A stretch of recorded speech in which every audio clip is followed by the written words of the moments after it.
हलक के बीच से हलक के शुरू से जो मुंह की तरफ है गान की जड़ जो कब्र के पास है जब ऊपर के तालू से लगे इसी जगह से लेकिन जरा मुंह की तरफ हटकर जुबान का बीच जब तालू के बीच से लगे शीन या जुबान की करवट जब ऊपर भारी की पढ़ो तालुओं से लगे बाएं तरफ से आसान और दाएं तरफ से मुश्किल और दोनों तरफ से एकदम निकालना बहुत मुश्किल है और जुबान की करवट से अंदर से जुबान की नोक तक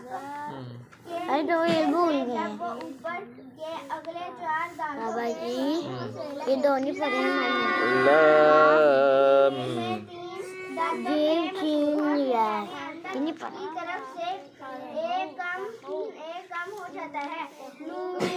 नून उन्हीं में से अगले दोनों दंतों के हुजूर होने और भारी इसका बोलो। कुछ ताल्लुक जुबान की पुष्ट से भी है जो नोक से एक जरा आगे चल कर है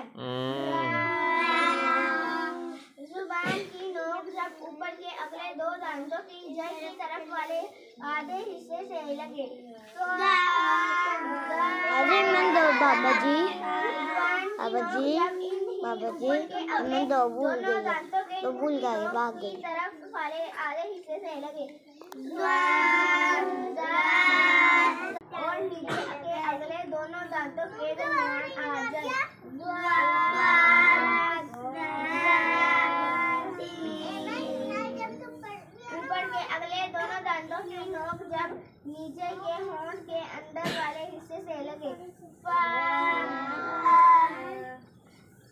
बा होंठों की अंदरूनी तरी के मिलने से नीम दोनों होंठों की बैरूनी हिस्से के मिलने से मीम गैर मादा दोनों होंठों मादा नहीं होता मद्दा मद्दा दोनों होंठों को गोल करके साथ मम बंद करने से नून मीम का गुणना इन्ना मिम्मा हाँ ये हुरूफ कलकला पे कलकला करके दिखाओ